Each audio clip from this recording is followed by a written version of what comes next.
Good afternoon, everybody. Welcome to the Women in Business podcast. This is Wednesday, May 27th, 2020. And today we're going to talk to Gillian Allen from the Cat's Pajamas. I'm really excited about this. Not only do you get to hear a real Scottish accent, which is fun, but I mean, this woman has stories like you would not believe. So we're going to have a really great time. We're going to have a really good conversation. But before I bring Gillian in, I just want to give you a little background about her. Born in a castle in Scotland, yes, really, Gillian Allen was a member of the United Kingdom Immigration Service's first ever Scottish enforcement arrest team.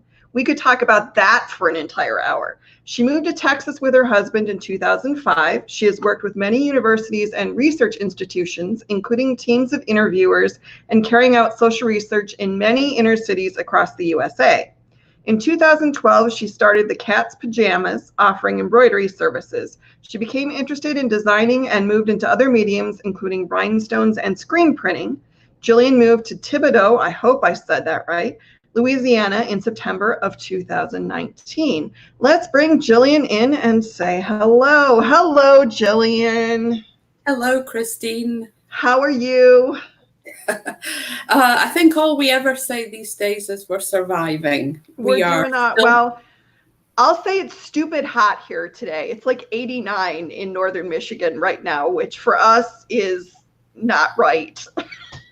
Well, I haven't been outside since early this morning, and it was 75 at about 7:30. So, well, you live in Louisiana, though, so it's a little more expected. This is true. It's not the heat that gets you here, it's the humidity. Well, same here. Yeah, 89 is not quite as fun when your humidity level is like crazy 100%. high. Yeah, it's crazy high. We have a lot of water up here. It likes to go into the air. Anyway, not necessarily what we're here to talk about. So first thing I got to ask, because it's the lead off in your bio, how does one get born in a castle? Are you a secret princess? Saying it. It's well, happening. Okay, fair enough. But how did it happen? Yeah, how did it happen? Well, in the year that I was born, the castle in question was actually a maternity home. I wonder.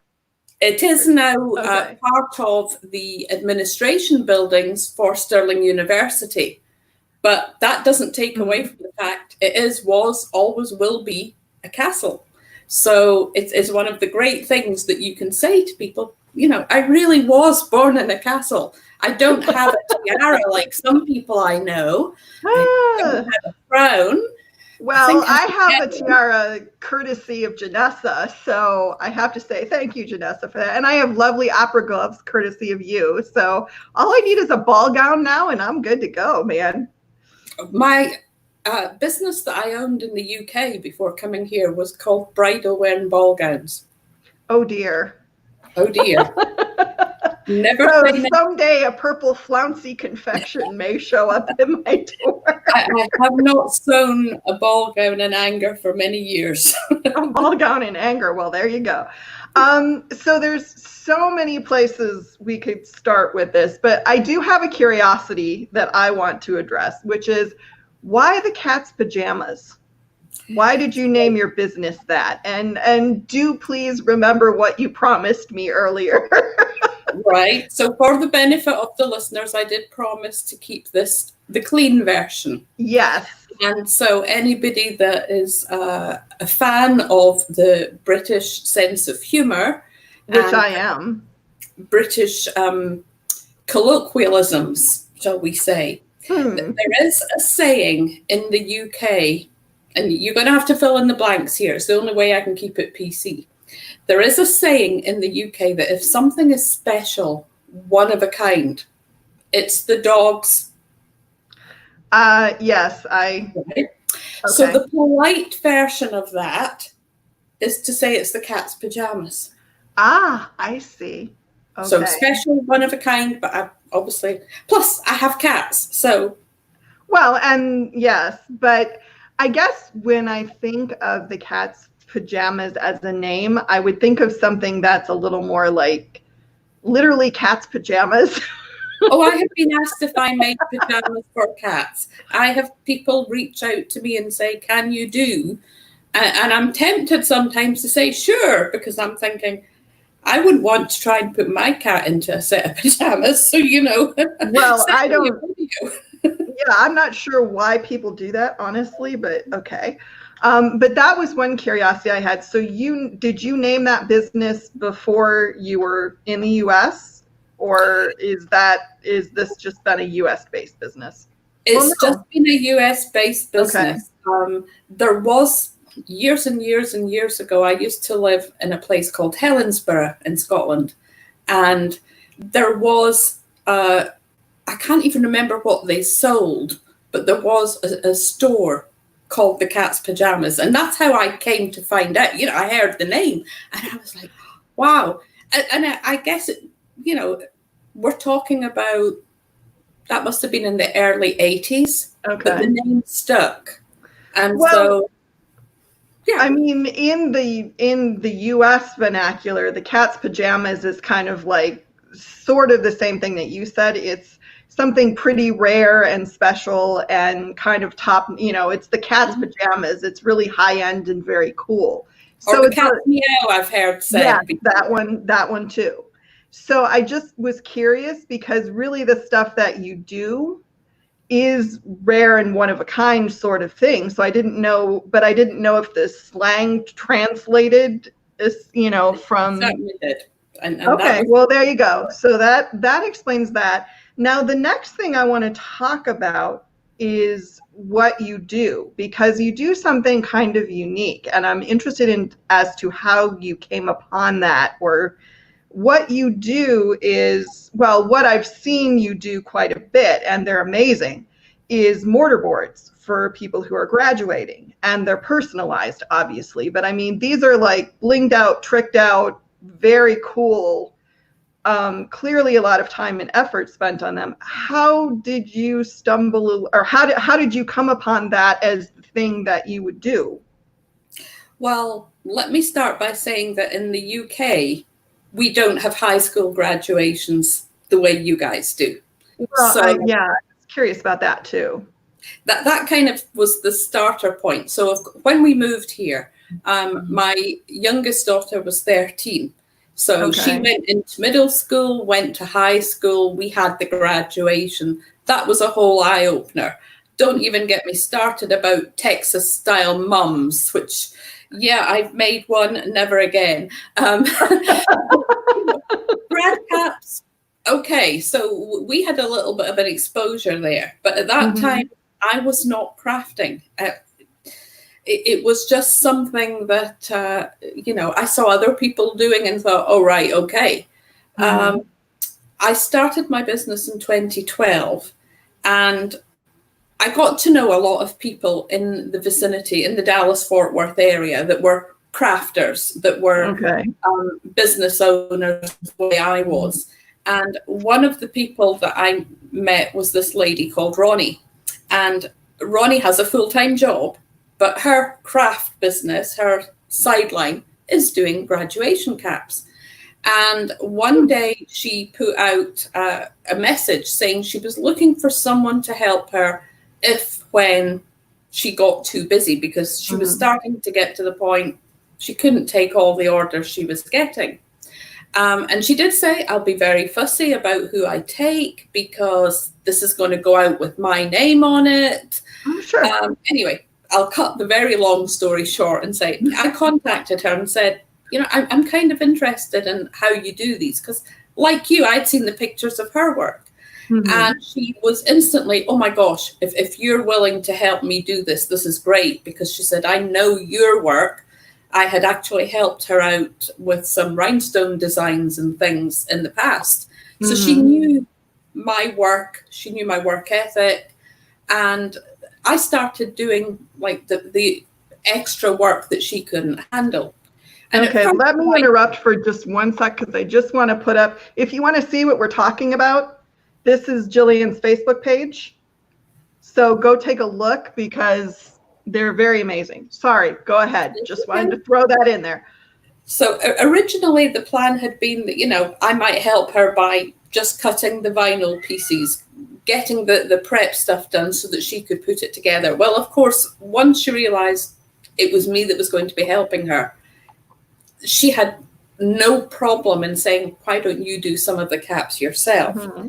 So then she started on her page actually saying to people, I've stopped taking orders, but here's the person I recommend. And so she started promoting my business as a separate entity. So people do know that they are not getting caps from her. They're getting caps from me. Mm-hmm. But we work closely insofar as if there's a particular design that somebody has seen that she has done, I can use that as the baseline. Okay. And I say the baseline because you mentioned it. These are personalized. Well, yeah, they're very, very specific. Sometimes people want something exactly like they've seen, just as we all do, if we're in crafting in any way, shape or form, they've seen a design, that's what they want. But the beauty of these is that we can totally take the same design and make it so personal to each mm-hmm. person just by the addition of a Bible verse or how many rhinestones we put, what color, do we do 2 rows, do we do 3, do we go around the main character, you could go on and on. What's really exciting at the moment is that I am working on taking it forward another step. One of the things I will hold my hand up and say is I hate doing boys' graduation caps.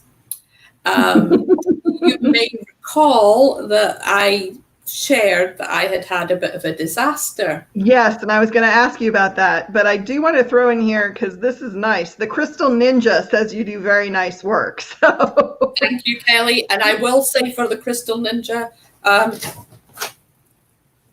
the Crystal Katana. I use it all the time. I could not do my grad caps without it. So there you go. Well, there you go. Good to know. So anyway, that was not planned, but it was a very nice little interlude there. I like that. So the story of the disaster, because you did say on Facebook earlier in the week that you were going to tell the story on this podcast. So this is a podcast exclusive we have here. Oh, yes. And thankfully, I don't think that the recipient of the grad cap is likely to see this podcast. Probably not.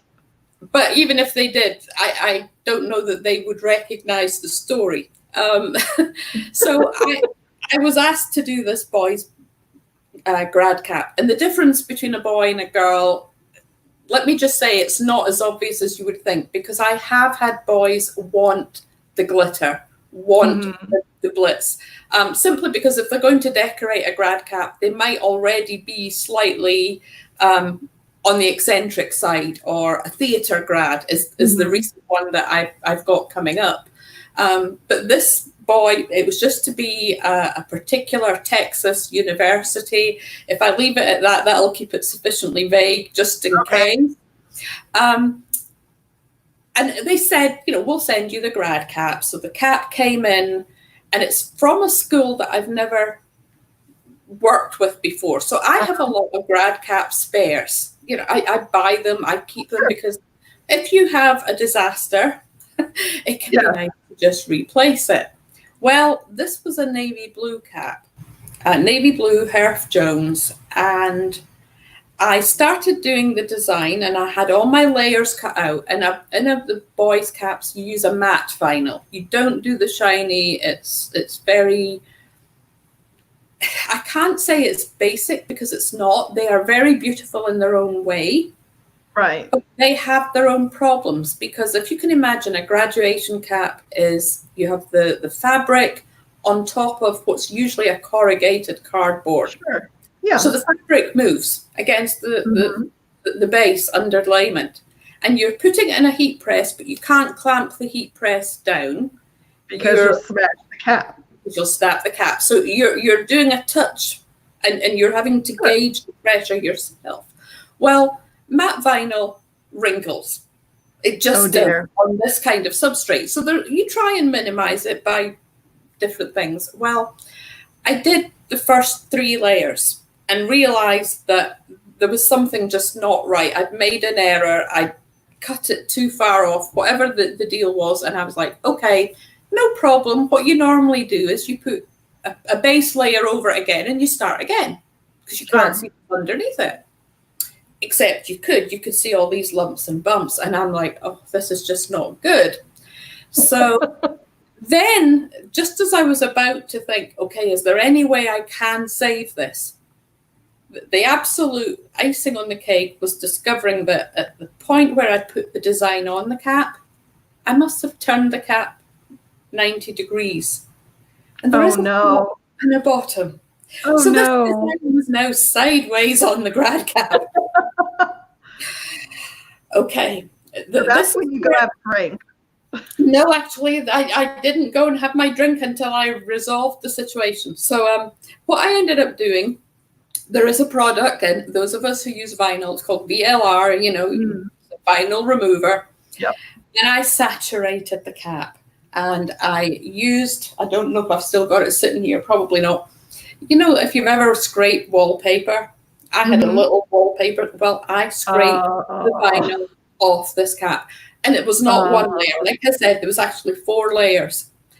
And the cap, I've got pictures, it looked disgusting. But the vinyl came off and the cap was not ruined, although it was saturated in the VLR. So I let it air dry. That's when I walked away that night. Oh, I'm sure.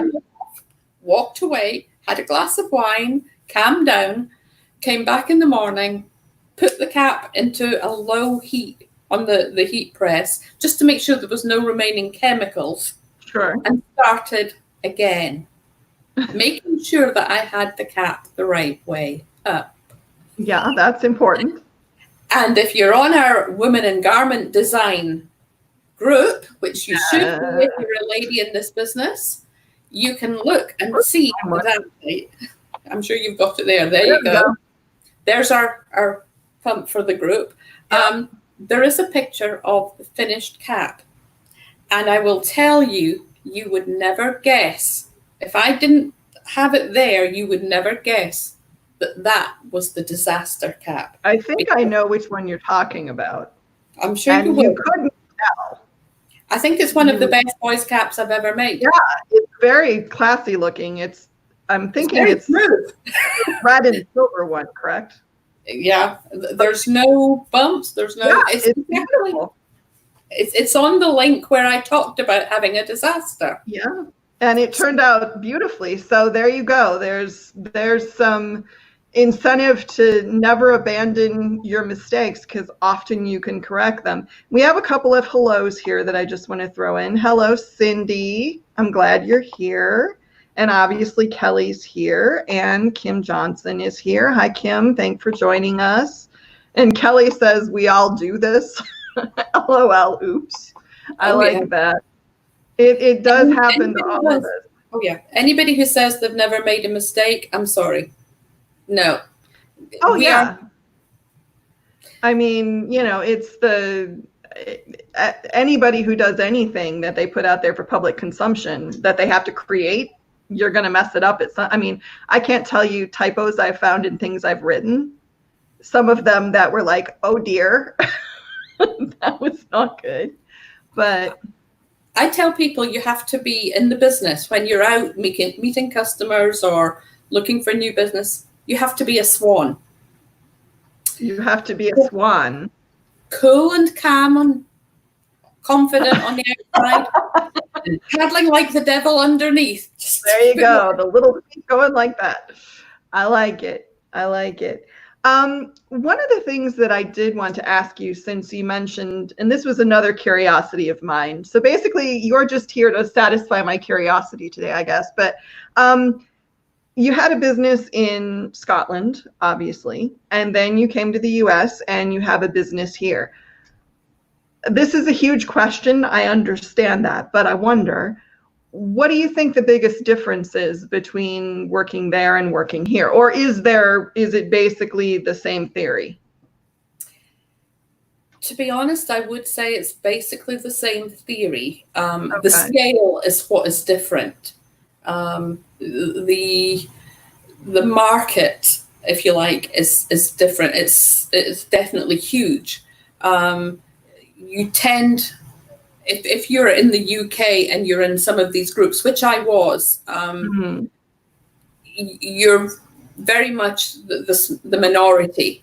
You come to the States and all of a sudden, you've got 50 states. People, you've heard my rant about the 4 kingdoms and the United Kingdom. Yes, you corrected me about that when I misnamed the Queen one time. Yeah, she's not the Queen of England. She is she's the Queen of the United Kingdom. Great Britain and Northern Ireland. Yes. But so it's the same thing. We have 4 small kingdoms in the UK. Well, all of a sudden we're here in 50 states.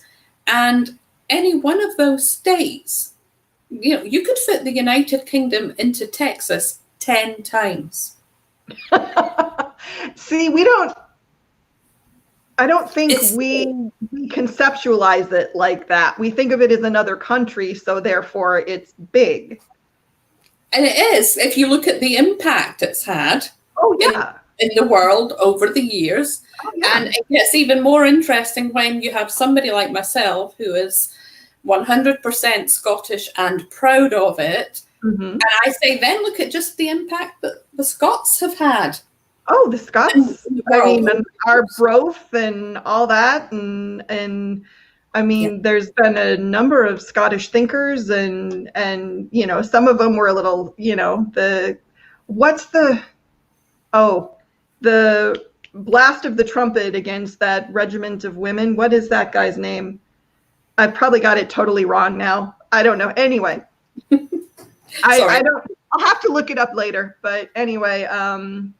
But no, that's to me, it's the scale.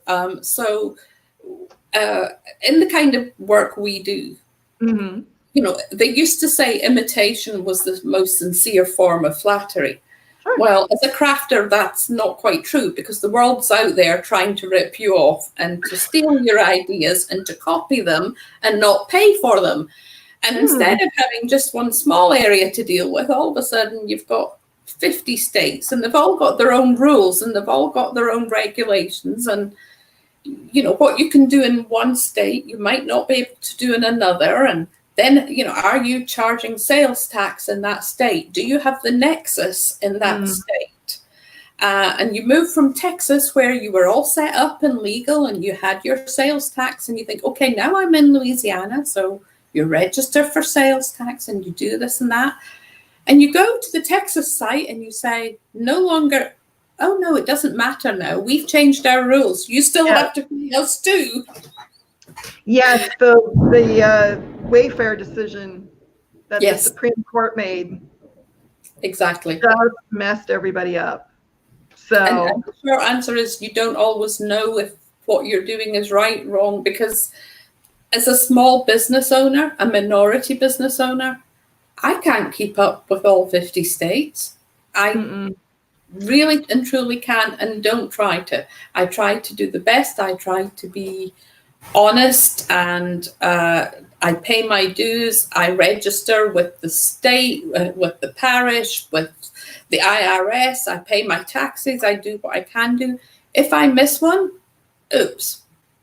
Well, I know from, my former life when I worked with Enmart, our accountant was ripping her hair out all the time because we had, there you go.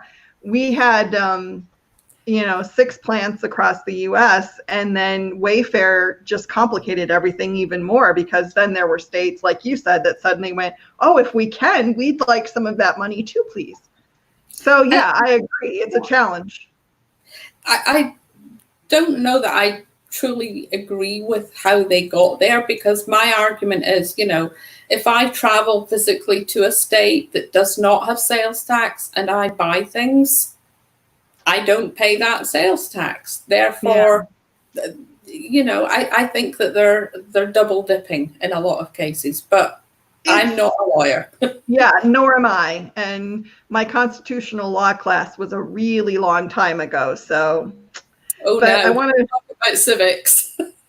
Well, we're going to get to that in a little bit. But anyway, I wanted to throw this topic up here this comment up here from Jean. I love learning about all the different people in the industry, so many interesting backgrounds. I think that's totally one of the things that is amazing about this industry is the variety of people who are attracted to it, which leads me to the question, why did you leave Scotland to come to the US? What was the draw? Because it sounds like you did a lot of pretty cool stuff when you were there. So I surely did, and I will tell you that my job before leaving the UK, I don't think I would have left that had we not came to Texas. But the reason was quite simple. My husband had a job transfer. He had been with the British Royal Navy for 23 years. Oh my goodness. Oh yeah, he retired, and that's a whole nother rant when we get told that he's not classed as a veteran. How do you serve? How? How would one serve in the Navy for 23 years and not be a veteran? Because it wasn't the U.S. Navy. Oh, so he's not a veteran here. But if they don't specifically say that, they can get very, we are supposed to be allies. Our countries have been allies for many, many years. Oh, yeah. We have a reciprocal agreement. Any US forces in the UK, if they need medical help, if they need whatever kind of help, they get it under this reciprocal arrangement. Really? So you would think that's the meaning of reciprocity. You would. I knew nothing about this. Really. Yeah. Wow. It's surprising. That's crazy. I had no idea. So anyway, so he started his second career working for a company called CSI, which was Currency Systems International, not the CSI on TV. Nothing to do with that. So he's not working with bugs or cadavers. So. I don't think so. He's found some strange things. Lord, I hope not. He started as a site engineer with them because he'd been a mechanical engineer and then a nuclear engineer. Oh my goodness. So he started as a site engineer, became a tech support, went to worldwide tech support, and they said they needed somebody to come to Texas to teach the new engineers. And he was invited to apply for the position. Okay. That was in that must have been around about May of 2004. And I say that because he had to jump through some hoops, do some interviews, which were done by not Zoom, but the equivalent of Zoom. Right, at the time. Back then, at the time. And we had a holiday booked to St. Lucia for our 25th wedding anniversary, which was in September. And we got the job offer the week before we went to St. Lucia. Oh, gee. So it was a whole week of, instead of it being pure and utter bliss and, St. Lucia and the pitons and all this. Oh no, it was, do we sell the house or do we not sell the house? What about schooling? Do we do this? What do we take with us? Do we just rent? Oh my gosh, that was such a week. I bet. When we came here, it was an intercompany transfer. They paid removal expenses and they got us our first visas, and the rest, as they say, is history. We decided that week that if we were coming here, we had to make that jump. And I will say that's where my background in immigration probably did kick in big style, because I had been on the other side of people legally and illegally going to the UK. Sure. And not necessarily adjusting to the new situations. I don't want to get political. I don't have a vote yet. Let me add that. So I don't have any political views, but they will come from a different country and want to change things to the way of the country they came from. And you're like, well, no, this is not what we do. And so, I was of the opinion that if we came to the States, we had to make that firm commitment. It couldn't be, leaving the door open to go back. Now, yes, could we go back to the UK? Of course we could. But that didn't involve keeping a home there and maintaining a real presence there. We had to jump in and commit to being here. So here we are. So here you are, and you've been here, what, 16 years now? Since I came here March 2nd, 2005. Okay, so just a little over 15. So quite a while. Yeah. Wow. Fixing to stay, as the Texans would say. Well, that's another thing that I did want to ask you, because knowing you as I do, what is the status of the citizenship at this point? Is it still kind of all up in the air because of the COVID? So the status, as I say, the company got us our first visas. He came on an L1B, I think it was, and I was an L2, which was wife of. We then changed status to where they applied for our green cards. We got our green cards. After you get your green cards, you have to wait a minimum of 5 years on the basis that we came. I know people will say, oh no, I know somebody did it sooner. But in our case, because it was work-based, we had to wait 5 years before we could apply to become citizens. Well, what with deciding to move from Texas to Louisiana, etc., that put a slight hold on things, because you can't actually submit the paperwork until you've been in your new state a certain length of time, because they have more background checks. So on Christmas Eve last year, I submitted my application for citizenship, my N400. And we went and did our first biometrics, which is really nothing. They're just confirming that we're still the people that they saw in the country, check our fingerprints and all this, take new pictures.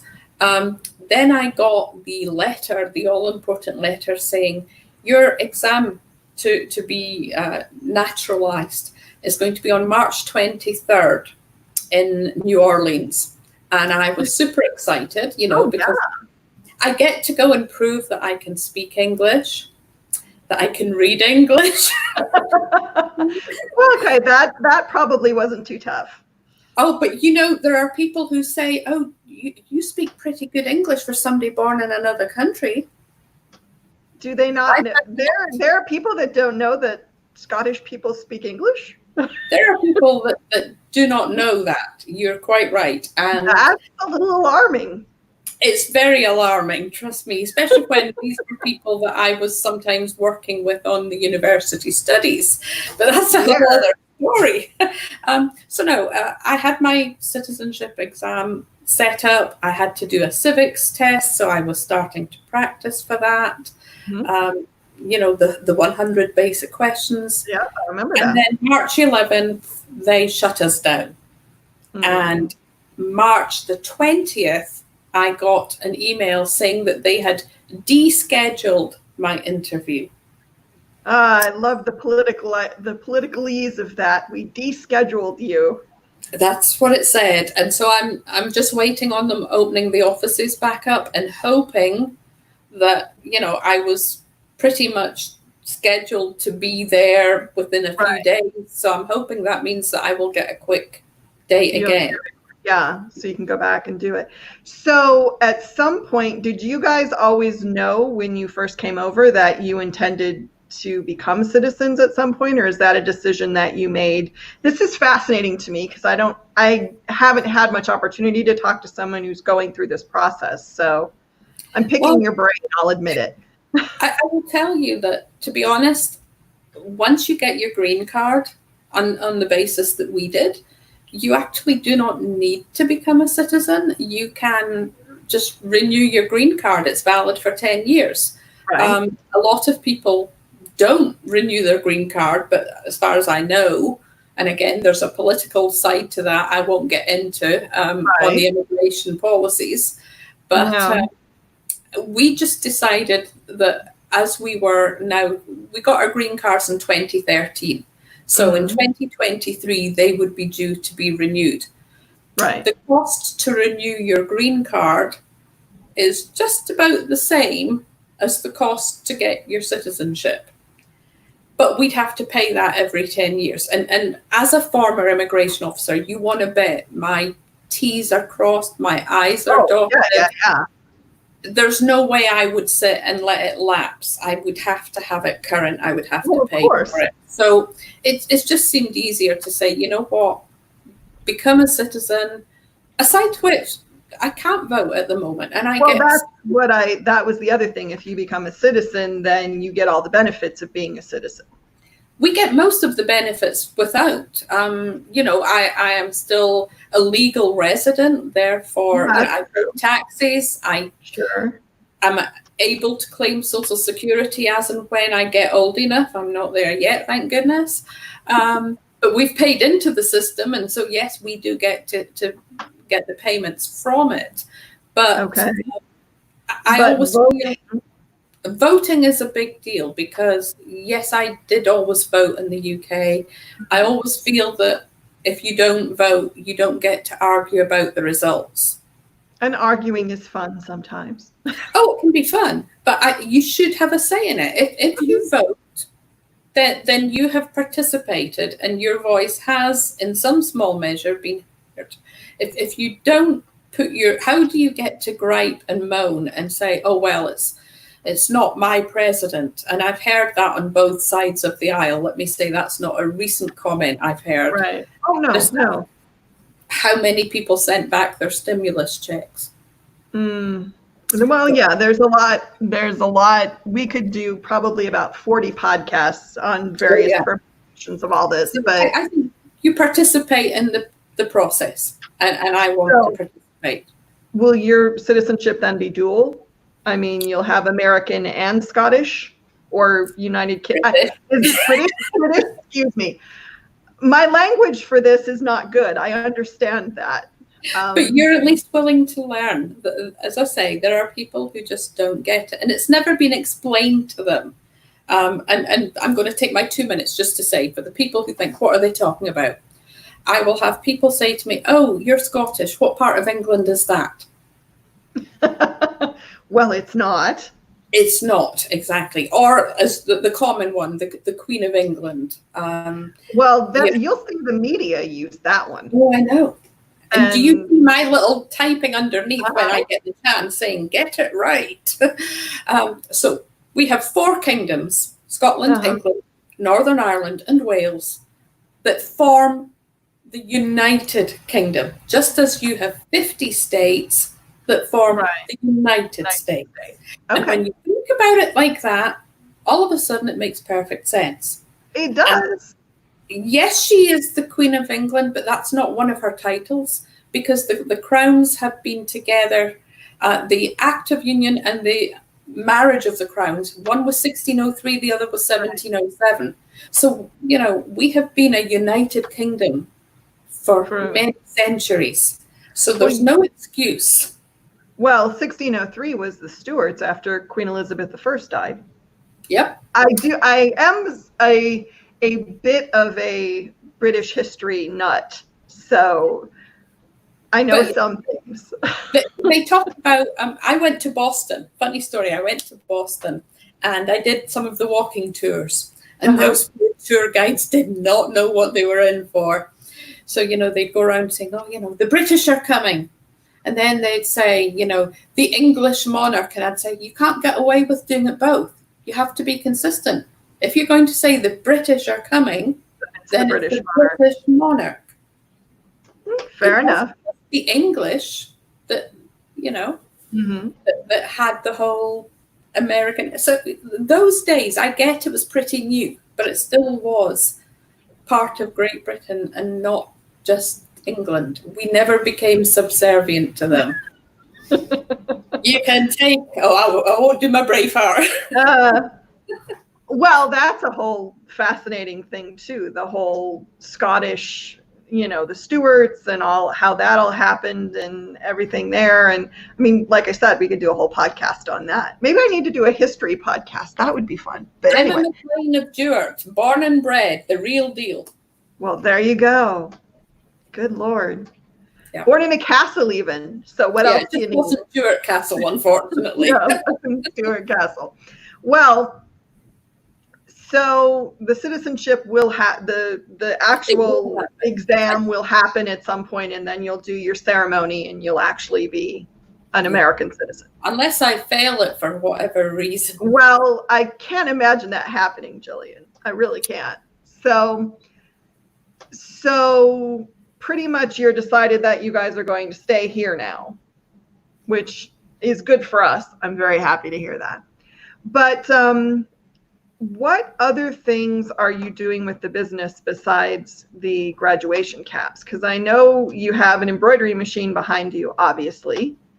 And you're talking about vinyl and you're talking about other things. So what's are grad caps your favorite, or is that I listened to the Two Regular Guys podcast the other day there. Okay. And, they were talking about niche markets. Yes. A lot of what they said made a lot of sense to me. So that you shouldn't, as a matter of fact, Aaron Montgomery in the graphics magazine that I just got in the mail yesterday says the same thing. You don't sell the milk and the bread. Supermarkets, when they sell milk and bread, do they advertise it? Do they sell milk and bread? No, they don't. They put them on either ends of the store so that you've got to walk through all their other stuff to get there. Yeah. So, you have your milk and your bread. You have your bread and butter business. Sure. I would say grad caps are my preferred niche. If I could do nothing but grad caps, I totally would, because I love doing them. I love getting the customer, like yesterday, that said, what would you do? If I, basically write you a blank check, what would you do? Mm-hmm. And I did it. And I can't share that one yet because the graduate isn't getting her cap until Friday. So watch for that coming. That is the stunner. I will tell you now. And that will be on the Facebook page, I would assume. So I'm going to put that up again so you can all take note of where to look for that on Friday. But that's also something, one of the things that I think is really interesting about what you all do, because I am not, I watch you all and go, wow, that's really cool. But it's the keepsake, which I don't like that word, but something that people will treasure. Like my grad caps, I didn't walk for college, but my high school grad, I have no clue where it was. I have no clue where any of that stuff is anymore. It was just a thing and there was nothing special about it.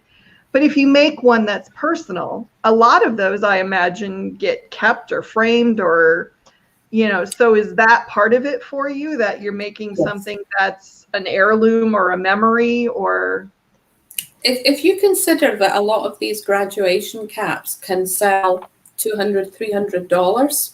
Oh yeah. Because I use Swarovski rhinestones. It does make a difference. Have I got cheaper rhinestones? Yes, I do. I've got rhinestones that I use just for, regular garments where people are not willing to pay the price. Sure. But as we all know, you get what you pay for.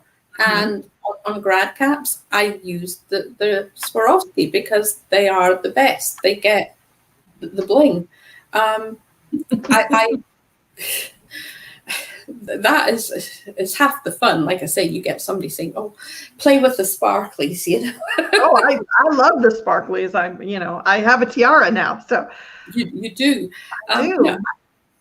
I think for all of us that part of the exciting thing is sometimes pushing the envelope and finding something new.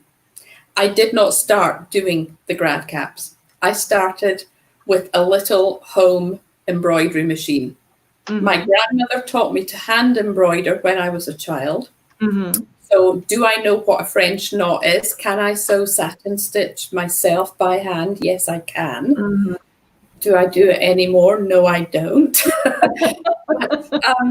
Having moved here, I needed to find a hobby. And I saw a program one day and the woman was doing a piece of embroidery on this little home embroidery machine. And I thought, so I bought one and bought a couple of designs, and some of them were very poorly digitized.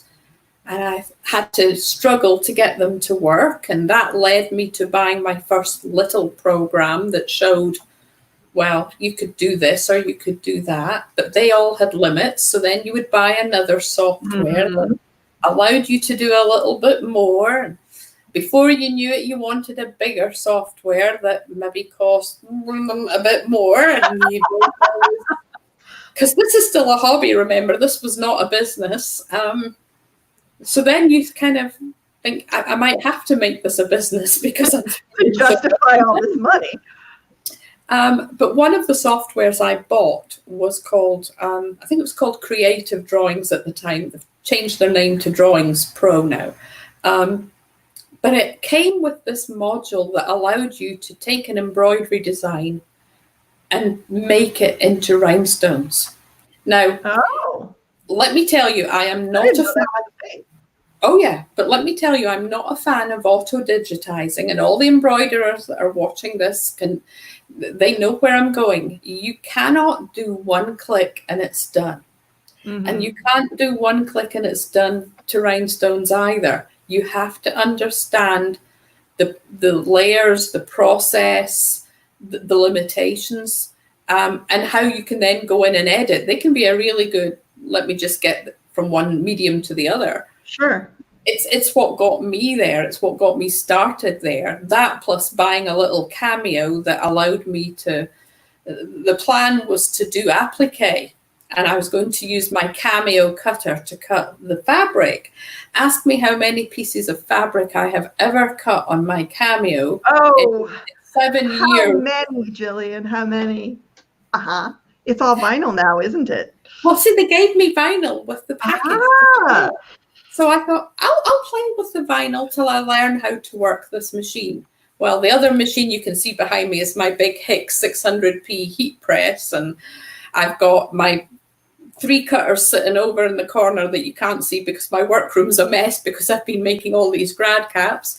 And my remodel isn't ready to unveil yet. I was going to say, I know you've been working on the remodel. It's getting there. It's almost ready. But no, you evolve. And I think that's the point. I started with embroidery. I evolved. I became more interested in digitizing. Can I digitize? Yes, I can. Do I do it all the time? No, I don't, because I look at people like Luis Vitor Mendes Neto, who many of us know, and I just admire him so much. And I can pay him $10 and it's done. And it's something I don't have to do. And it's like when some of my customers come to me and say, I need a design for sublimation or for vinyl. And I can do for them in 10 minutes what they can't do. Oh, so, sure. You pay for somebody's expertise. And I'm a big proponent of that. Yeah, that's what makes the world go round. Well, and there are times when it just makes more sense. Like you said, there are things that you can do in 10, 15 minutes that somebody else would take 2 hours to do and probably not do as well. And that's what, exactly what we've said on many occasions, talking to them, and they'll say, oh my goodness, I need to take a lesson from you. And I'm like, it's not just the lesson, it's the practice. It's playing. I always say, what's the worst that can happen? I will sit with my computer and play. It's same with sublimation. I was doing sublimation for other people and not for myself. Had my heat press, but didn't have a printer to do it until I moved to Louisiana. And now I've got 2. So, well, there you are. But I was already doing the designs.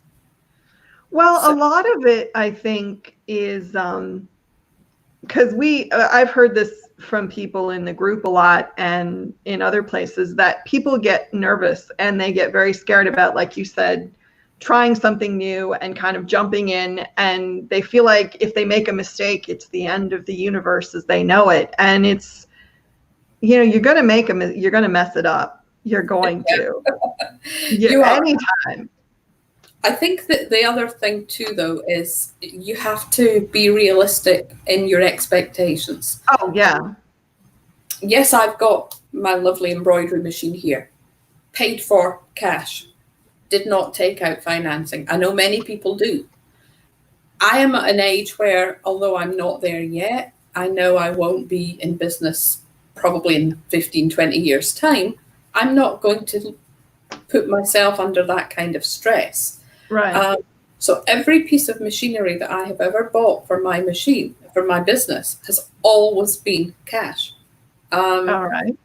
I guess part of it might be the Scottish part of me, the way I was brought up, that you don't overextend yourself. But part of it is just that caution, because I don't ever want to feel that I have to do something because I have to make a payment. I remember going to one of my first trade shows, and at the time I was looking into buying my screen print business side of things, which I did buy, and I did it for a few years. But when I was looking at it, one of the, they tried to talk me into buying this big automatic machine. And when you do the cost analysis, you have to produce so much every week just to pay for it. Right. Before you even looking at profit. Exactly. And I thought, I don't want to be out there hustling. That's not Cat's Pajamas, one of a kind, unique. Take it right back to that business startup. My thought at the time was, I like coming into my office and thinking, what am I making today? Not, oh my gosh, it's the same thing again and again and again. And I understand for many people that's bread and butter, and that's wonderful. If they've got employees, if they've got aspirations, if they're in it for a longer haul than I am. It's not that I'm not in it for a longer haul, I'm just not 20 years old anymore. So I have to be realistic. Right. I get paid to do things that are fun. Which is, well, and the other thing that you said, which is something that when Carolyn Cagle was on the show, I talked with her about too. When you're doing things that are unique, you can also charge a premium price for those things. Like you said, you're getting 200, 300, however many hundred grad cap, because you're making something very specific and very unique. So there's something to be said for a niche.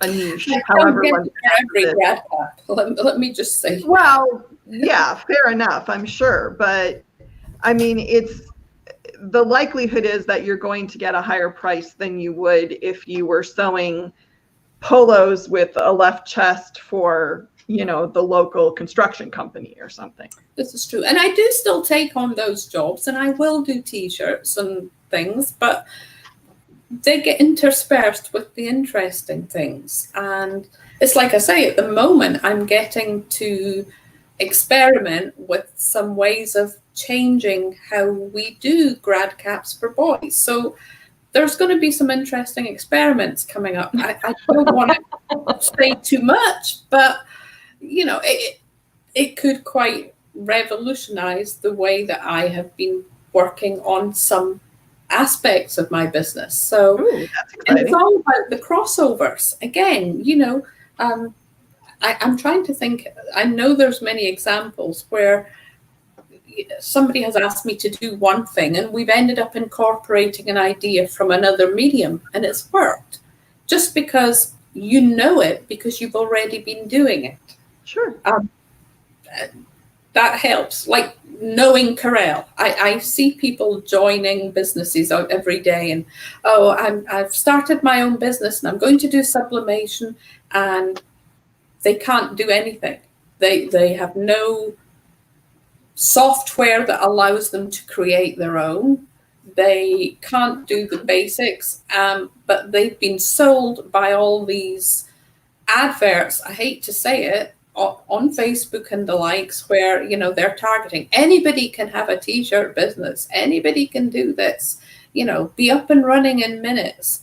You might be up and running in minutes, but you could also be closed down in minutes. And again, that comes back to where we see people stealing designs all the time because they can't make them themselves. They have no capability. They haven't, I hate to say it, but done their journeyman's time, taking it way back school, where you used to have to learn your trade. That's what people pay us for, is our expertise. It's in learning that trade. It's why we can do things in minutes compared to hours. And there's a value in that, and we shouldn't ever sell ourselves short. I love what Carolyn does. I want to speak with her. I have a project in mind for some embroidery for me that's just going to be fun. But I run out of time, and even over this last few months, all my great plans with all this time, I run out of time. Yeah, I have encountered that myself, where I think, oh, I have all, I finally have the time to do all the stuff I want to do. And then I'm like, well, where did that day go? What happened? But, well, the last thing that I wanted to talk to you about, because we're getting pretty close to the end here, but I did want to ask you about Altrusa. Did I say that right?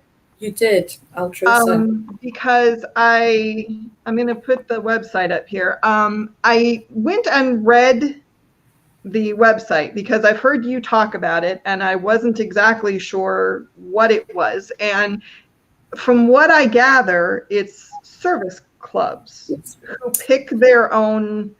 It isn't like we're going to do, you pick whatever the issue is for your particular area. Is that how that works? Yes and no. Yes, okay. You serve your communities. So you're absolutely right. Altrusa is a service organization founded in 1917. So we are 102 years young. We are the best kept secret. People say they've never heard of Altrusa. Let me tell you, have you heard of Eleanor Roosevelt? Yes, I know. She was an Altrusan. Really? Really. So go and look at that. We were founded mainly as a women's service organization. We no longer are restricted, but this was in the day when you could only have so many, like you might allow 2 realtors, you might have 2 lawyers, you might have 2 dentists. Right. So it was very specific as to who could make up the group. We no longer do that either. We very much serve our communities. Our main goal when we were founded, and I would say still is, literacy. Oh, that's a cool thing. Very much so. So in a lot of Altrusa clubs throughout the country and throughout the world, you might well find a lot of educators because of that focus on literacy. But we are also free to choose our own community-based goals. I became an Altrusan in 2013, and I actually started in the January, and in the April went to our first conference, and that was right at the time of the West explosion in Texas, where 3 out of the 4 schools in the area were just taken off the face of the earth. A terrible tragedy, but it was also the same week as the Boston Marathon bombing. So the West explosion came onto the national grid and then disappeared because the Boston Marathon kind of overtook things. Sure. Bearing in mind what I said about schools and literacy, I left that conference saying, we are Texas, because that's where I lived at the time. We need to do something to help. And together with my friend, we put together a proposal to Altrusa International, and we got a grant of $6,000, which was, and I believe still is, the largest ever single grant. And it helped us put books back into the schools as they rebuilt in the West community. To this day, I get goosebumps thinking about it. It is one of the proudest things for me that I did. Because my early memories sitting reading books. That's what I did, still do.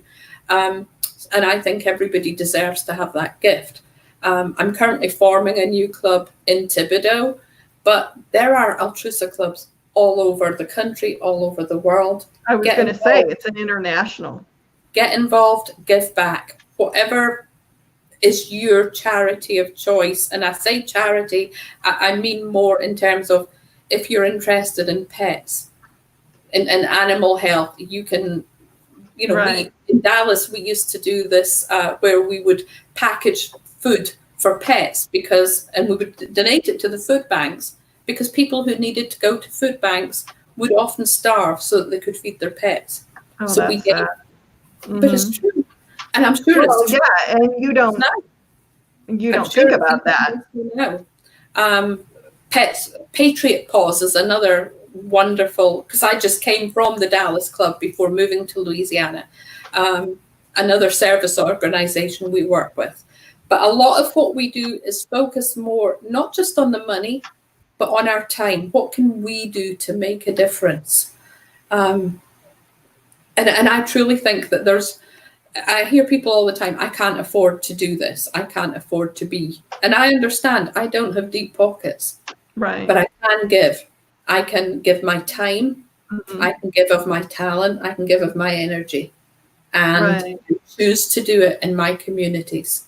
And I choose to do it through Altrusa. All right. Well, I'm going to put that up one more time, just because I've heard you speak of it several times, and it sounds like a really good thing. So I wanted to get the word out a little bit.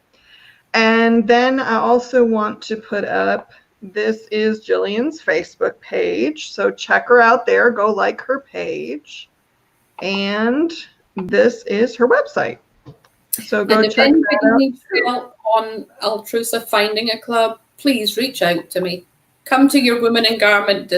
Find me. Yes. In the show notes for this episode, I will make sure that I put Gillian's email in there. So if you have any, if you're interested in Altrusa or anything, you can get in touch with her and we can have a discussion about that.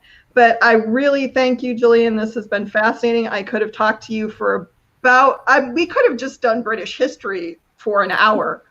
Scottish history, through the immigration stories. Or the immigration, yes. There's a whole, well, let's just put a pin in some of that, because there's another idea I'm working on. So we may be talking in another place at another time. Let's just put it that way. So, but thank you very much. I appreciate so much that you were here. It was a joy talking to you, and I will be in touch soon. Thanks, Gillian. Bye. Well, thank you everyone for watching. That was seriously fascinating. I love getting perspectives from other countries, and what Gillian has done is just amazing. So I'm really glad you were all here to see this live, and please join me next week on June 3rd when my guest will be Jane Swansea from Swan Marketing. And that's going to be a really fun conversation about the Houston Rodeo and all sorts of other great topics. So I look forward to seeing you all next week. Thank you very much for joining us today.